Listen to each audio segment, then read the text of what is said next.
यश Bharat prime time पे आशीष शुक्ला में आज हम बहुत अच्छे अवसर पर बैठे हैं। जो हमारे साथ राम मंदिर निर्माण की जो एक समिति बनी है उसके प्रांत के सह संयोजक आलोक चौहान जी हमारे साथ हैं।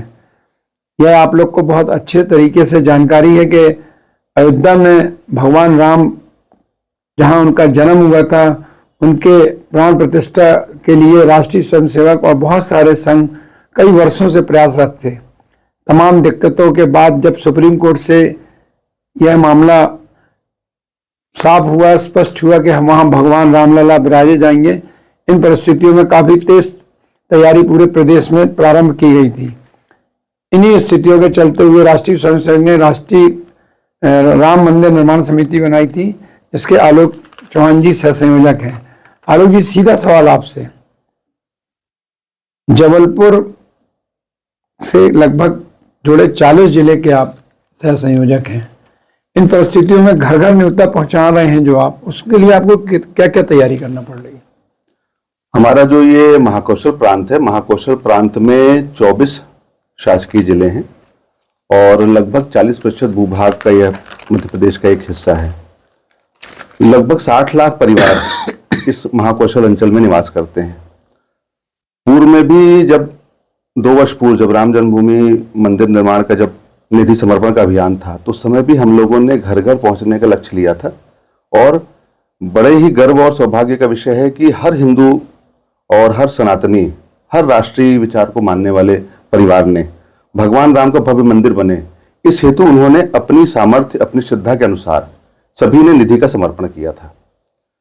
उनका जो सपना था कि अयोध्या में प्रभु श्री राम की जन्मभूमि पर एक भव्य मंदिर का निर्माण हो, तो वह जन जन का सपना अब साकार हो रहा है और अयोध्या में भव्य मंदिर का निर्माण हो रहा है। तो चूंकि घर घर से लोगों ने भगवान के मंदिर के निर्माण के लिए निधि का समर्पण किया था, हमारा इस बार भी यही लक्ष्य है कि हम हर घर तक अयोध्या जी से प्राप्त जो अक्षत हैं, वह अक्षत कलश लेकर के हर गांव में, हर मोहल्ले में जाएंगे। अक्षत निमंत्रण जो आप दे रहे हैं, इसकी कैसी कार्य योजना है? इस अक्षत निमंत्रण के साथ में 2 चीजें और हैं। एक तो भगवान राम के मंदिर का चित्र है जिसमें भगवान राम का मोनो है, और एक आमंत्रण पत्र है। जी। तो हर परिवार को अयोध्या जी से प्राप्त पूजित अक्षत वह दे रहे हैं, और साथ में भगवान राम का मंदिर का चित्र और एक आमंत्रण पत्र। ये तो 40 जिले की आप बात बता रहे हैं, आपको तो पूरे देश की भी जानकारी होगी। पूरे देश के कितने परिवारों तक ये आपका अक्षत निमंत्रण पहुंच रहा है? 15 करोड़ से अधिक परिवारों तक पहुंचने की योजना है, 5 लाख गांवों तक पहुंचने की योजना है। और जो अक्षत कलश है, ये जो हम देख रहे हैं हमारे आसपास के क्षेत्रों में अक्षत कलश के मंदिर बनाए जा रहे हैं, इसमें ये इसके पीछे उद्देश्य क्या है अपना, कि अक्षत कलश की पूजा का पूरा कई लोगों को शायद जानकारी नहीं है, तो आप बेहतर बता सकते हैं कि अक्षत कलश क्यों?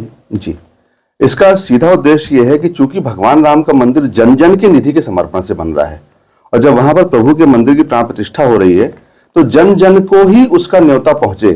तो अयोध्या जी से भेजा गया पूजित अक्षत कलश वो हर परिवार तक वो पहुंच रहा है, और वो आमंत्रण है कि आपको जब भी सुविधा हो अपने परिवार के साथ आएं, प्रभु श्री राम के भव्य मंदिर में उनका दर्शन। मैंने देखा है यहाँ कुछ कॉलोनियों में ऐसा मंदिर बना के अक्षत कलश लाए जा रहे हैं, वहां उनकी पूजा अर्चना होगी। यह तो श्रद्धा का विषय है।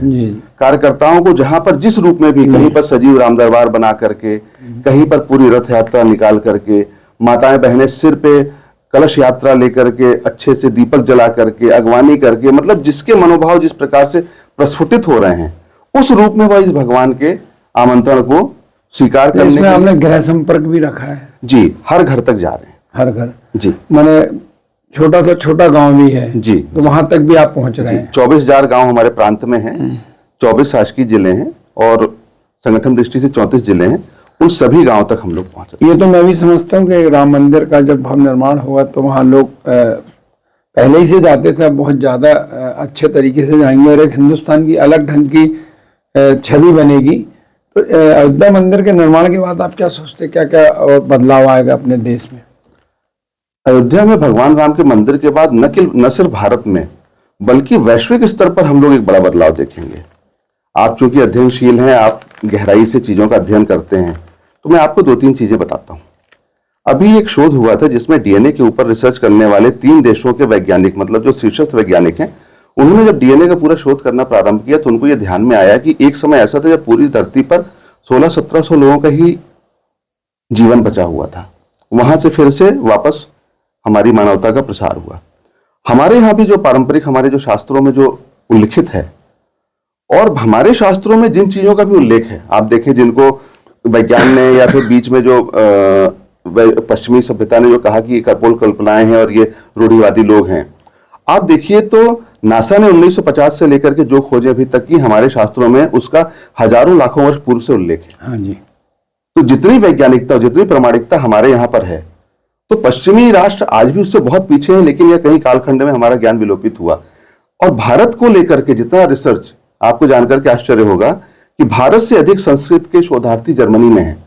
जर्मनी को यह ध्यान में है कि भारत के वेदों में, यहाँ के ग्रंथों में जो ज्ञान संचित है, यदि हमने उसको एक्सप्लोर कर लिया, उसकी तह तक हम पहुंच गए, तो हम वैज्ञानिक दृष्टि से बहुत आगे चले जाएंगे। तो भारत में तो सामाजिक समरसता, भगवान राम तो सामाजिक प्रेम और न्याय के देवता, जन जन के लोकनायक माने गए हैं। तो भारत में तो परिवर्तन होगा ही, परिलक्षित हो रहा है। वैश्विक स्तर पर राम जी का जो जीवन चरित्र है, यदि आज पूरे विश्व में किसी का जीवन चरित्र सबसे ज्यादा पढ़ा जा रहा है, हमको पता है कि 20 से अधिक देशों में आज भी रामायण, रामलीला का मंचन होता है, तो पूरे विश्व में यदि कोई सबसे ज्यादा पढ़ा जाने वाला, अध्ययन किए जाने वाला यदि कोई चरित्र तो प्रभु श्री राम का है। 30 वर्षों से मेरा जहाँ तक, जब मेरी उम्र, तो मैंने 30 वर्ष से पत्रकारिता में मैं सक्रिय हूँ, लेकिन 1990 और उसके पहले अचानक राम मंदिर निर्माण की तैयारियां एकदम दिखी जाने लगी थी और राम रथ यात्रा भी निकाली गई। 30 वर्षों में आपने क्या क्या देखा, कैसे आप यहाँ तक पहुंचे? आप ये 30 वर्षों का संघर्ष देखते हैं और मैं इसको 500 वर्षों का संघर्ष देखता हूं। नहीं, मैं जो मैंने देखा वो बताओ। आपने अध्ययन के हिसाब से आप 500 जी जी। तो ये तो देखिए लाखों लोग बलिदान हो गए। मतलब हम तो अभी जो हमारे जीवन काल में हमने जो आंदोलन देखा, हम लोग तो उसके साक्षी हैं। हिंदुस्तान में फिर आंदोलन की जरूरत क्यों पड़ी जब राम अपने जन्म पैदा हुए थे? ये विसंगति क्यों आई? देखिए, ये तो हमारा दुर्भाग्य है कि राम को अपने स्थान, जन्म स्थान पर अपनी प्रामाणिकता सिद्ध करने के लिए सर्वोच्च न्यायालय तक निर्णय की प्रक्रिया का प्रतीक्षा। दोषी को उसको मानते आप? प्रक्रिया हमारी दोषी, और कहीं ना कहीं हिंदू समाज जो है, जो अपने अधिकारों के प्रति उतना सचेत नहीं रहा, और ये जो जागरण का पूरा जागरण जो समाज के अंदर हुआ, इस जागरण के बाद से पूरा परिवर्तन भी हम देखते हैं। मैंने पत्रकारिता में जो महसूस किया और समझा, राम मंदिर निर्माण को लेकर लोग बहुत बच के जवाब देते थे, लेकिन भारतीय जनता पार्टी एक ऐसी पार्टी थी जो बहुत तेजी से राम मंदिर को लेकर इतने आगे तक पहुंची। तो इसमें आप भारतीय जनता पार्टी को किस रूप में लेते हैं? जो भारतीय आज जो राम मंदिर अयोध्या में निर्माण हो रहा है, इसमें कहीं ना कहीं भारतीय जनता पार्टी का भी बहुत महत्वपूर्ण योगदान है। देखिए, ये सारा आंदोलन जो है हिंदू समाज का है। हिंदू समाज के इस आंदोलन के पीछे संगठनों का योगदान है। उसका जो उस विचारधारा का जो उस मूल में तो राष्ट्रीय स्वयंसेवक है और उसी की शाखाएं विश्व हिंदू परिषद और भारतीय जनता पार्टी मानी जाती है। तो आज जब राम मंदिर, राम जी की प्रतिष्ठा हो रही है, ऐसी स्थिति में आप ये अब राजनीतिक चश्मे से मेरे हिसाब से अब नहीं देखा जाना चाहिए। ये हमारा राष्ट्रीय विषय है। हाँ, अब ये राष्ट्रीय विषय हो गया। वही मैं सवाल में आना चाह रहा था कि अब ये राजनीतिक विषय नहीं और राजनीति के पर्दे, चश्मे से अलग करके एक स्वच्छ आंखों से देखना चाहिए। राम जी हमारे प्राण हैं। जन्म से लेकर के अंतिम श्वास तक हम लोग राम जी का नाम लेकर के, न इस भारतवर्ष में वरन एशिया के बड़े भूभाग में आप देखेंगे तो जन्म से लेकर अंतिम श्वास तक हम लोग भगवान राम के नाम का गुणगान करते हैं। एक चीज जबलपुर को लेके पूछ रहा हूँ मैं, बहुत सारे लोग अयोध्या जाना चाह रहे हैं और हमारे प्रधानमंत्री जी मोदी जी को बहुत ज्यादा उत्साह उन्माद लोगों के प्रति देखते हुए यह बोला कि कम से कम लोग पहुंचे। तो जबलपुर से और जो आपके जो 40 जिले में से कितने लोग जा रहे हैं, उनका क्या रजिस्ट्रेशन भी हो रहा है? जी, आने वाली 17-18 फरवरी को महाकौशल प्रांत है। इसकी फरवरी को जी 22 जनवरी को प्राण प्रतिष्ठा होगी। उसके बाद वहां व्यवस्था समुचित रहे। हजारों लाखों कार्यकर्ता हर प्रदेश से, हर प्रांत से, जिन्होंने इस आंदोलन में हिस्सा लिया, चाहे वो निधि समर्पण का अभियान रहा हो या राम मंदिर मुक्ति आंदोलन रहा हो या फिर अभी जो अक्षत निमंत्रण है, लेकिन सभी लोग एक साथ नहीं जा सकते। संगठन का अपना वैशिष्ट्य है कि वह व्यवस्था बना करके चलता है। तो हर प्रांत को 2-2 दिन का समय दिया गया है। उस 2 दिन में एक निश्चित संख्या दी। अच्छा, 17-18 फरवरी को अपने महाकौशल के लोग जाएंगे, वहां पूजा पाठ करेंगे, प्रभु से आशीर्वाद लेंगे। ये अपना महाकौशल प्रांत का 17-18 फरवरी 2500 लोगों की वहां पर व्यवस्था है, तो 17-18 फरवरी को समस्त कार्यकर्ता, उसमें भी सब तो नहीं जा पाएंगे, लेकिन हर जिले से ऐसा चिन्हित कार्यकर्ता जिनका बड़ा योगदान है। 22 जनवरी को कितने लोग जा रहे हैं? 22 जनवरी को साधु संतों के अलावा कोई नहीं जा रहा है। अच्छा, एक अच्छा सवाल है, क्योंकि अपन नर्मदा के तट के किनारे हैं और जो आपके जिले हैं नर्मदा तट के किनारे के हैं जी। तो मेरा मानना है मध्य प्रदेश में सबसे ज्यादा साधु संत महाकौशल में है, उज्जैन में भी है, लेकिन ये पूरा अमरकंटक से जो यात्रा निकलती है नर्मदा जी की, तो इसमें कितने साधु संत को आप माने यहाँ से जा रहे हैं? महाकौशल प्रांत से कुल 142 संतों की सूची है जो प्राण प्रतिष्ठा समारोह में सम्मिलित होने वाले हैं। 142 साधु संत, मतलब अमरकंटक पूरे आपके जो 40 जिले के। जी, 34। इसके अलावा जो आपके राम मंदिर से जुड़े पुराने, बहुत मैं पहले देखता था जब अयोध्या में राम मंदिर के लिए रवाना हुई थी, 90 की बात है, उस समय के जो लोग हैं उनको भी लेके जा रहे हैं इसमें। जो उस समय 90 में अयोध्या गए थे, उनमें बहुत सारे लोग हैं जबलपुर में, उनको भी अब लेके जा रहे हैं आप लोग? संतों का या संतों पर मैंने बहुत लोग गए थे उस समय, तो 90 में याद है बाबूराव जी जो सांसद थे वो मारुति वैन से गए थे, वो भी याद है मेरे को। ऐसे सभी जो जन सामान्य हैं उनके लिए 17-18 फरवरी की, अच्छा ये उनके लिए 17-18 जी, अभी केवल साधु संतों को ही आमंत्रित किया गया है। अब आप जो अंत में आप ऐसा कोई सवाल जो मैं आपसे पूछ ना पाया हूँ, जिससे आप चाह रहे हो कि समाज को हर बात पहुंच जाए अपने भगवान प्रभु राम मंदिर की प्राण प्रतिष्ठा की, तो आप बता सकते हो जो मैं पूछने में मुझसे चूक हो गई हो? भगवान राम का जो ये प्राण प्रतिष्ठा का उत्सव है, यह उत्सव पूरे भारत में नहीं बल्कि पूरे विश्व में मनाया जा रहा है। जहां जहां भी सनातनी संस्कारों को मानने वाले, इसके प्रति रुचि रखने वाले, इसके प्रति जिनको एक जिज्ञासा है, ऐसे सभी लोग आज बड़ी आशा की दृष्टि से भारत की तरफ और अयोध्या की तरफ देख रहे हैं। तो यह मंदिर की प्राण प्रतिष्ठा, ये न केवल भारत के भाग्य का परिवर्तन होगा, वरन जिस भारत की हम कल्पना करते हैं, जो भारत पूरी दुनिया को मार्ग दिखाएगा, विश्व गुरु भारत, या कहीं न कहीं उसका चरण यहां से प्रारंभ होगा। और आने वाले समय में, बहुत कम समय में हम देखेंगे कि पूरी दुनिया के शोध करने वाले लोग समाज का किस प्रकार से क्रियाकलाप होना चाहिए, शासन तंत्र से लेकर के, भगवान राम ने इतने आदर्श स्थापित किए हैं कि वह जीवन के आप किसी भी क्षेत्र में देख लीजिए, तो आप भगवान के उस क्षेत्र में जीवन के आप भगवान का चित्र उठा करके देख लीजिए, उससे अच्छा आपको कहीं पर कोई उदाहरण नहीं मिलेगा।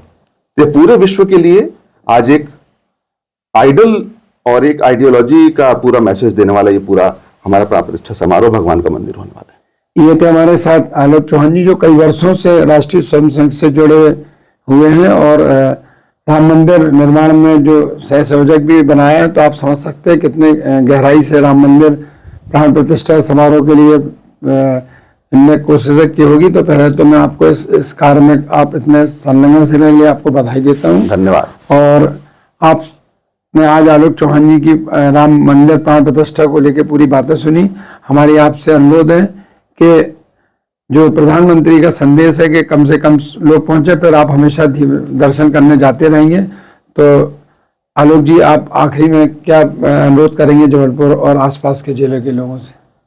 सभी लोग अपने अपने स्थान के जो निकट के मंदिर हैं, क्योंकि पूरा यह 22 तारीख का कार्यक्रम पूरे देश में आग्रह किया गया है कि लोग अपने निकट के मंदिरों में एकत्र हों। मंदिरों में उस दिन प्राण प्रतिष्ठा के समय रामधुन करें, हवन करें। भगवान राम की जब प्राण प्रतिष्ठा हो उसके पश्चात अपने अपने मंदिर में रह करके निकट के आरती करें, भंडारा प्रसाद करें और समाज में भगवान राम के आदर्शों का प्रचार प्रसार करें। मैं आपके माध्यम से भी यश भारत के समस्त पाठकों से आग्रह करता हूं कि समाज में एक अच्छा संदेश दें, भारत को सशक्त बनाने में, विश्वगुरु बनाने में, अग्रणी बनाने में अपना अपना योगदान दें। यश भारत तो पंचांग भी निकालता है, उन्होंने पंचांग जी जी, तो वो भी मैं आपको भेंट करूंगा कि आप यदि जाएं तो वहां मंदिर तक पंचांग भी पहुंचे। अवश्य। अगली बार फिर किसी विशेष विषय में आपसे मिलेंगे, तब तक के लिए नमस्कार। नमस्कार।